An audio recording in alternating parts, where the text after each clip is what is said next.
فیصل آباد کے نزدیک واقع یا فیصل آباد کسی جڑاوالا سے آئی خبروں سے کہ جو کہ بہت تشویشناک ہے اس عنوان سے کہ وہاں پر 4 مذہبی عبادت گاہوں کو 4 گرجا گھروں کو آگ لگا دی گئی، تقریباً 40 مکانات کو آگ لگا دی گئی۔ معاملہ بظاہر یہ توہین مذہب کے الزام کا تھا اور پھر نتیجتاً باقاعدہ وہ اعلانات ہوئے، کراؤڈ اکٹھا ہوا اور پھر یہ سارے کا سارا واقعہ ہو گیا کہ جس کے نتیجے میں 4 گرجا گھر اور تقریباً 40 کے قریب گھر جلا دیے گئے۔ یہ ہوا کیا معاملہ، بات کرتے ہیں چیئرمین پاکستان علماء کونسل جناب طاہر اشرفی صاحب کا میں بہت شکر گزار ہوں کہ ہمارے ساتھ موجود ہیں۔ طاہر صاحب السلام علیکم۔ وعلیکم السلام ورحمۃ اللہ۔ سر بہت شکریہ وقت دینے کا۔ یہ آپ کی معلومات کے مطابق ظاہر آپ بڑا کردار ادا کرتے ہیں اس طرز کی کسی بھی صورتحال میں اپنا، یہ واقعہ ہوا کیا ہے دراصل طاہر صاحب؟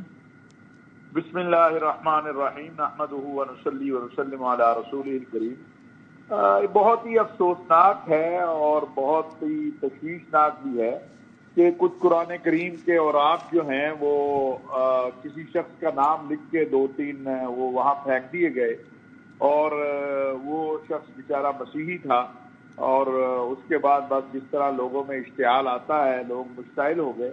لیکن میں وسیم بداوی صاحب یہ بات کہنا چاہتا ہوں کہ ہمارے ملک کے اندر اس حوالے سے قوانین موجود ہیں۔ اگر کوئی شخص توہین مذہب کرے، توہین قرآن کرے، توہین ناموس رسالت کرے تو اس کے لیے آپ کے پاس عدالت کا رستہ موجود ہے۔ صحیح۔ مجھے نہیں سمجھ آتی کہ وہ لوگ جو اس قانون کی، جو توہین ناموس رسالت کا قانون ہے، اس کے باقی رہنے کا مطالبہ بھی کرتے ہیں اور پھر قانون کو ہاتھ میں بھی رکھتے ہیں، تو وہ کیا کر رہے ہیں؟ کیونکہ اس سے تو یہ قانون کمزور ہوتا ہے کہ جب آپ کے پاس قانون موجود ہے تو آپ تھانے نہیں گئے، آپ عدالت نہیں گئے، آپ کچہری نہیں گئے اور آپ نے جا کے ایک غریب آدمی کا گھر جلا دیا اور آپ نے جا کے پھر اس کے بعد میں آج آپ سے عرض کروں کہ یہ جو ہماری مسیحی برادری ہے ان کو نجران کے مسیحیوں کے ساتھ جو رسول اللہ صلی اللہ علیہ وسلم کا معاہدہ ہے اس میں ان کی عبادت گاہوں اور ان کی عبادت گاہوں کے ساتھ ساتھ جو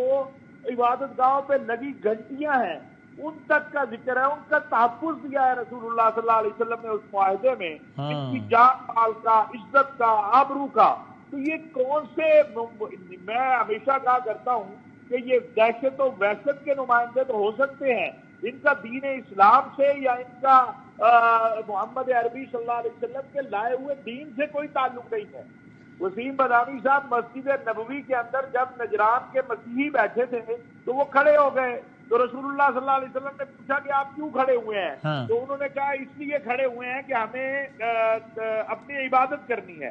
تو رسول اللہ صلی اللہ علیہ وسلم نے فرمایا کہ تم میری مسجد میں اپنی عبادت کر لو۔ کائنات عالم میں بیت اللہ کے بعد سب سے مقدس مقام مسجد نبوی شریف ہے۔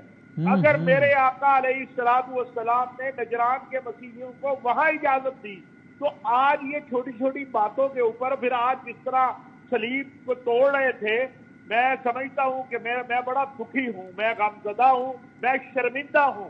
میں اپنے ملک کی مسیحی برادری سے اور دنیا بھر کے مسیحیوں سے معافی مانگتا ہوں۔ کل میں اپنے قرآن کریم کا مقدمہ لڑ رہا تھا کہ میرا قرآن کریم سویڈن میں جلایا گیا۔ کل میرے ساتھ پاکستان کا مسیحی کھڑا ہو کے کہہ رہا تھا کہ یہ جلانے والا جو ہے یہ شر پسند ہے۔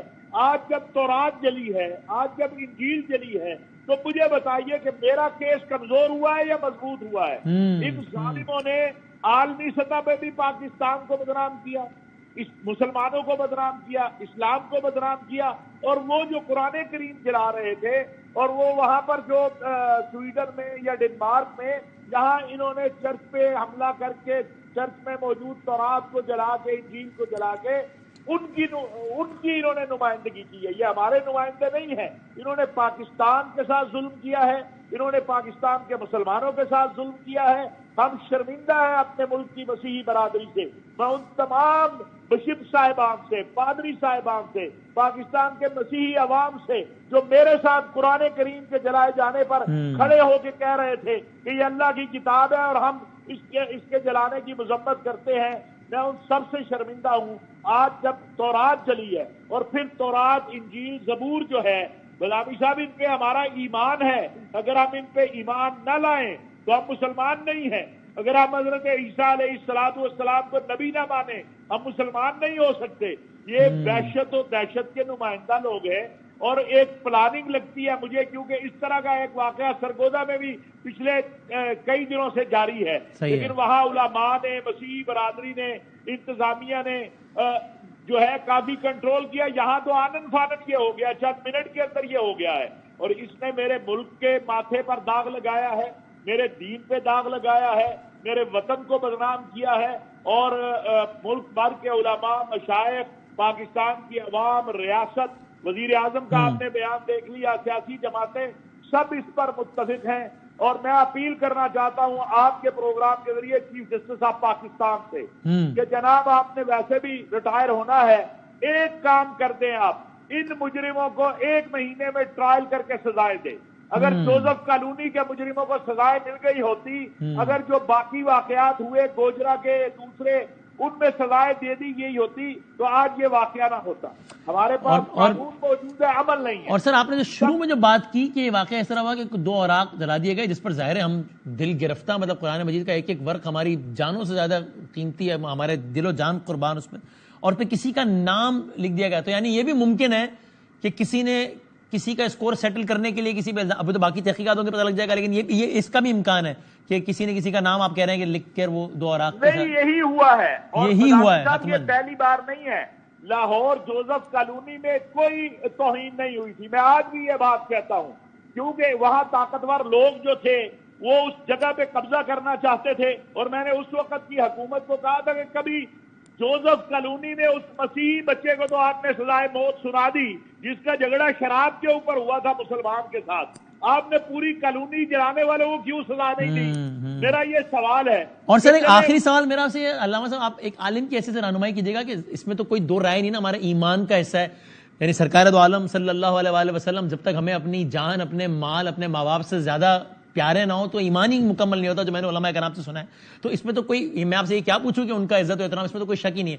اب مجھے بتائیے کہ میں یا کوئی بھی اور شخص اپنا کوئی ذاتی اسکور سیٹل کرنے کے لیے کسی پر یہ الزام لگائے کہ وہ توہین کا مرتکب ہوا ہے, اس شخص کے بارے میں اب کیا حکم ہے؟ اگر کوئی شخص, مثلا یہ میں نے نظریاتی کونسل میں یہ پیش کیا تھا اور وہ متفقہ پاس ہوا, لیکن پھر ایک دم اس کو بلڈوز کیا گیا. وسیم بادامی صاحب, میں آپ کے نام سے کوئی چیز لکھتا ہوں جس میں توہین ہے اور آپ کو پتہ ہی نہیں ہے, تو توہین کا مرتکب کون ہوا؟ توہین کا مرتکب تو وہ ہوا جس نے وہ لکھا ہے. ہمارے یہاں قانون کے اندر آپ کے نام پر ہے, آپ یوم صفائی مناتے رہیں گے, جس نے آپ کے نام سے لکھا اس کو کوئی نہیں پکڑتا. ہم کہتے ہیں جس نے یہ حرکت کی, جھوٹا الزام لگایا, توہین کا جو ہے ارتکاب تو اس نے کیا ہے. کوئی کسی کے اوپر یہ الزام لگاتا ہے کہ اس نے معاذ اللہ رسول اللہ صلی اللہ علیہ وسلم یا صحابہ اکرام یا اہل بیت کے حوالے سے یہ غلط بات کی ہے, اور اس نے نہیں کی ہوتی تو مجرم تو یہ ہے, یہ جو کہہ رہا ہے کہ اس نے غلط بات کی ہے, اور اس کے اوپر کوئی گرفت نہیں ہوتی ہے. الحمدللہ جب ہم متحدہ علماء بورڈ کا, میں پنجاب کا چیئرمین تھا, ہم نے 114 کیسوں کے فیصلے کیے, آپس میں بیٹھ کے فیصلے کیے. 6 مسیحی لوگوں کو صرف اس لیے لاہور کی نہر سے ایک بندے نے کال کر کے پکڑوا دیا کہ وہ ایک بینر کے اندر گھاس ڈال رہے تھے. جاہل تھے بیچارے, ان کو پتہ ہی نہیں تھا, اور یہ ویڈیو پونا گھنٹہ بناتا رہا. بھئی اگر تو اتنا سچا مسلمان تھا تو نے اس بینر پہ وہ جو گند ڈال رہے تھے, تو آدھا گھنٹہ ویڈیو بناتا رہا, تو نے جا کے اس کو پکڑا کیوں نہیں کہ بھئی اس پہ نہ ڈالو؟ اس طرح کی جو انتقام ہے یا جہالت ہے یا لوگوں کو پھنسانے کا ہے, یہ کیس بند ہو گئے تھے. الحمدللہ متحدہ علماء بورڈ کے پلیٹ فارم سے ہم نے بڑی محنت کی. افسوس ہے کہ اب یہ سلسلہ دوبارہ شروع ہو گیا, لیکن انشاءاللہ یہ ختم ہوگا, اور یہ پاکستان میں رہنے والی ہماری جتنے بھی غیر مسلم اقلیتیں ہیں, ہمارے بھائی ہیں, یہ ان کا تحفظ کرنا ہماری بھی ذمہ داری ہے, ریاست کی بھی ذمہ داری ہے. بہت شکریہ, بہت نوازش جناب طاہر اشرفی صاحب.